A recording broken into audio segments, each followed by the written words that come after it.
everybody, good morning. This is Jean here. Jean Truelove from Truelove Quilts for you. As you can see, I'm sitting in our car. I'm waiting for the boys, as I always do.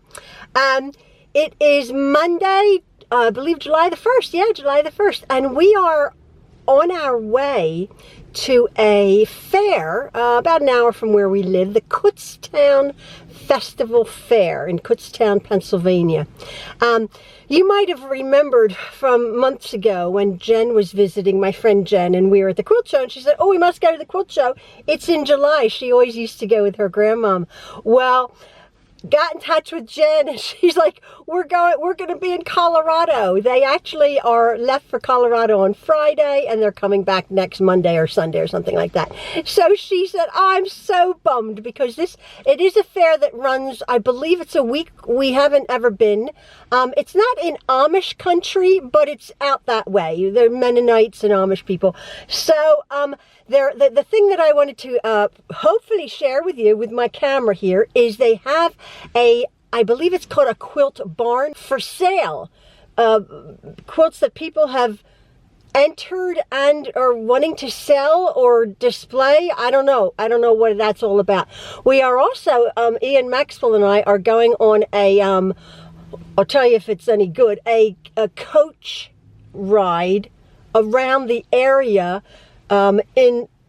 It's not, I suppose it's more farmland because to see barn quilts, to see different barns in the countryside, in the backwoods or the back roads of, I don't know what county it is.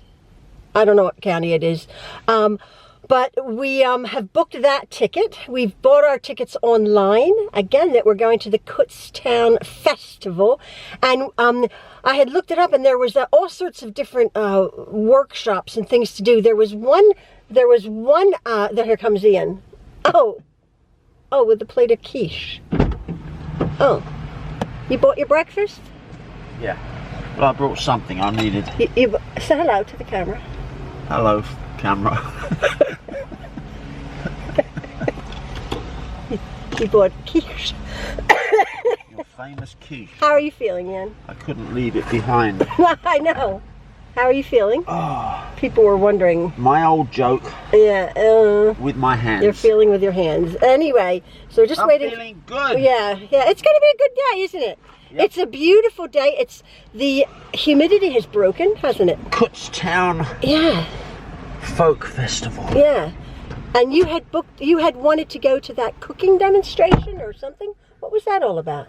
Yeah, 7-course meal cooked on an old cast iron wood-fired stove. Yeah, it looked pretty cool. But the tickets were all, I guess that was very popular because the tickets were all People booked. don't like food, that's the trouble. Let me see my quiche. I make a nice quiche. Oh. A ham.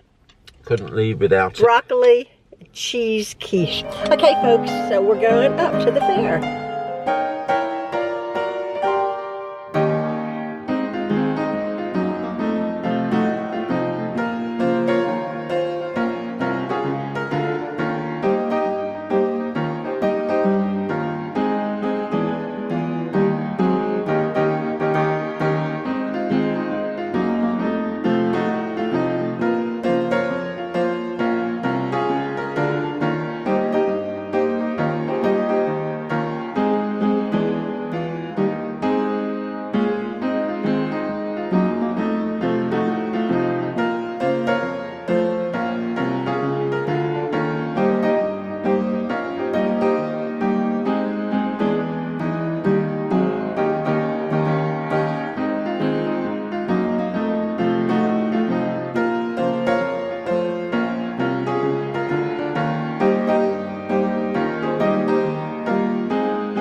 And then there's award-winning quilts up on the top shelf here. And I believe they're going to be auctioned off.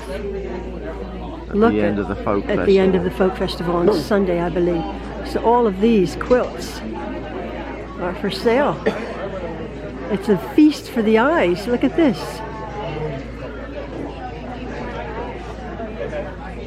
Wow.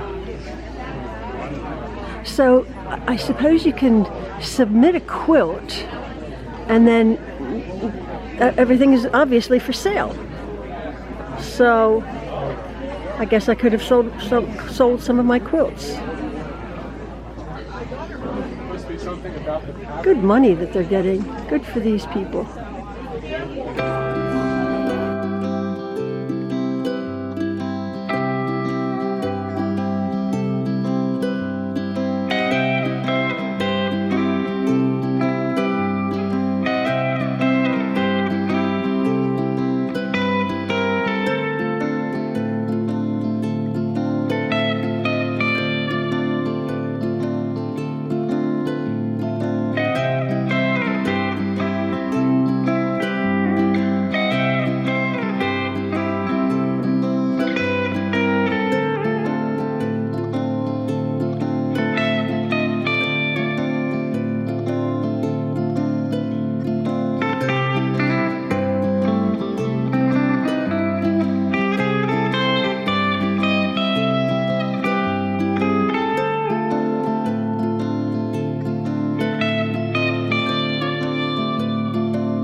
to them. How beautiful. All working on a section of the quilt. It's just wonderful. Again, we did ask permission. They said, of course.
go around the front, you're going to see 8-pointed stars in green and yellow with arches over the doorways, originally decorated in 1883 and established for the Lutz family. Now, one of the interesting aspects of this particular farm, of course, is you see there's also cupolas up on the top. The roof is in green, so it's a decidedly different color scheme. Oftentimes you'll find that red was the most popular, primarily due to the fact that the red was done with red oxide. Red oxide was often derived directly from the red shale deposits that were so common in the area, and the red iron oxide was what colored the shale. Just down the road that's on our right, we're not going to go down Kirk Road, but this is one of the locations. There were paint mills right down this road. They would take the shale, they would grind it up, and they could produce a wide range of colors. And does anybody else know what you make out of shale? Linoleum. The earliest linoleum used linseed oil as well as shale pigments, and they would produce essentially a rubberized form of flooring that originally used shale. We don't recognize why that old linoleum was so hard, is because it had shale in it.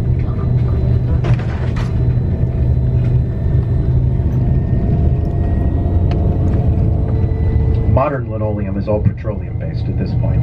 I don't think they use linseed oil or shale at this point. By the name of Harry Adam. Harry Adam actually worked on Milton Hill's painting crew, but not as a barnstar painter, just as a house painter. And if you take a look up through the trees over here, you'll be able to see that these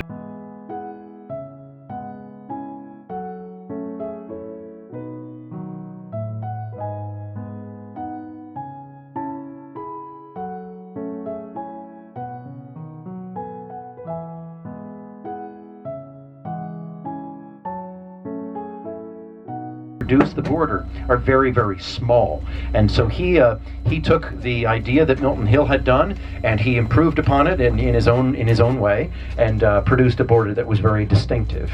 I personally am much more of a fan of Milton Hill's work, but Harry Adam was one heck of a painter, and I love how he was able to take and combine the common 8-pointed and 12-pointed stars, and then also use distinctive variations of Milton Hill's work. Now here's a nice example of a barn that was modernized, but incorporates features that are very distinctively regional. We'll see some stars in the front here that are very much like Milton Hill's work, with the blue borders, with the interlaced scallops.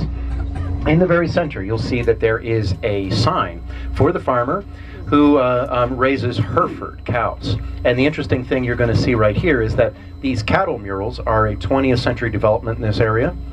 There was one particular artist from Stony Run, which is just a little bit to the east of here, along Route 737. And John Kistler was his name, and Kistler was known for his cattle murals. Typically, he would feature whatever breed of livestock the farmer was actually breeding. So you'll find images of Holsteins, Jerseys, and Herefords, and you can kind of tell just based upon the anatomical features and coloration. The next barn we're looking at here on the left is not really it is a bank barn, but it's not really the type of barn you would typically see in the area. It's more like a carriage house that's also banked. These designs were painted by Eric Claypool, and they are also echoes of Milton Hill's elaborate barns. Here is you're going to see right here in the cutout in the valley is the Libby farm. The barn stars were painted by Milton Hill on the Libby barn. It's a beautiful example that was painted 3 times, once by Milton Hill in the 40s, once by Johnny Claypool in the 60s, and once by Eric Claypool circa 2010. I used to live in the apartment in this very small stone building right here. That was Jacob Libby's sad story. Right where we come through here, where the hill opens up, there used to be a massive barn that was painted by Milton Hill. It was recently torn down and replaced with this very modern pole barn. For whatever reason, I'm not sure why they tore down the original barn. This is another example of an extended barn right here. You'll notice that the 4-bay front of the barn, which is the overhang, actually extends off the front in an asymmetrical manner. This is an example of an extended 4-bay straw shed. Now, whenever they expand those, oftentimes they keep the original front wall of the barn intact, right where the granary is located. The granary is a small room inside of the barn, and that is a preserved barn right there. It says a barn forever on the side of it. You may have seen the preserved sign. Well, We're about to pass the Drivable Station Bridge, which is one of the longest, I think it is the longest covered bridge in Berks County. Built, I want to say it's 1869, yep, says so right on the sign, and in 2020 it was rededicated. They took the bridge off of its foundation, they put it on pylons in order to be able to fix the timber frame, and then they put it back. And it was all done using original timber frame techniques. They resided it as well, and you'll notice that there is a barn star disc up on the gable end, done by Eric Claypool in the manner of Milton Hill, because Milton Hill's family used this mill right here. This was the Drivable mill, and that was where the Hill family had their grain ground. To think back on. And a lot of people will say, well, where are the Lenape now? The Lenape now are part of the broader band of Delaware who live in Oklahoma. The Lenape went out to Ohio and a number of other areas after their original loss of land here in Pennsylvania due to the swindling of William Penn's sons. And then what happened after that? There was a massive Native American removal project that took place, I want to say, under Andrew Jackson, that displaced the Lenape out to Oklahoma, among the rest of the Delaware. However, there are a fair number of people in this area who are descendants of the Lenape and many associated Delaware tribes. And the interesting thing about this is that the Lenape are not all out in Oklahoma. Some of them are still here, and it's important to refer to them in the present tense, not in the past tense, because they're still here and part of our community. Sending grain right back to the very same locations that they were coming from, where there continue to be food shortages. Those high grain prices shipped through English ports were what helped to finance the massive farms in this area. And these were family farms. These were not operated by any means other than, for the most part, extended networks of families and neighbors who cooperatively worked together for their farms. Now, one great example you're going to see right over here on the right is of a local root cellar. This particular one is pretty deep, goes into the hill. This was a root cellar primarily for storage of potatoes, and you'll notice it has a wide open door. Originally it would have had a door that would have closed across the front. You'll see that there are piers on either side. Sometimes they'll have a door that's actually tipped a little bit, but this particular one here, I don't know how deep it goes. I have seen potato cellars that go as deep as having 2 tractor trailer lengths inside of them. And these were sometimes used for massive potato operations. The soil up in this area, once we kind of passed over the Route 78 corridor, you were going to find that the soil changes from limestone to shale. And shale is not nearly as fertile, although there definitely was grain farming up here. Most of what was done up here, especially in the late 19th century and early 20th century, was potatoes. And those potatoes were sent all over the United States. This was an area that was especially known as the potato belt of the Alamungal. And the Alamungal is the name of the particular region in Pennsylvania Dutch. Now here's another nice example of a barn originally painted by Johnny Claypool, but more recently repainted by Eric Claypool. And this is 2 designs that were especially popular for Johnny Claypool. He loved to produce 16-pointed starbursts, and this one kind of looks like a sun in many respects. In the very center is a 6-pointed rosette with hearts. And the very same flat Teutonic heart, as they call it, the flat Dutch heart, was put right over top of the doorways as well. And this, again, was recently repainted by Eric Claypool. Now, this particular barn has very small stars on it, and that's because, unlike most of the barns we're going to see, this barn has applied commercial signboard discs attached to it. These were done in the style of the artist Milton Hill. We're going to see a number of pieces done by Milton Hill, and I'm going to tell you a lot about him. But this particular barn was modernized, and they used plywood discs to apply the stars. Now, oftentimes when commercial signboard is applied, they stick to 4-foot increments because of the size of a sheet of plywood.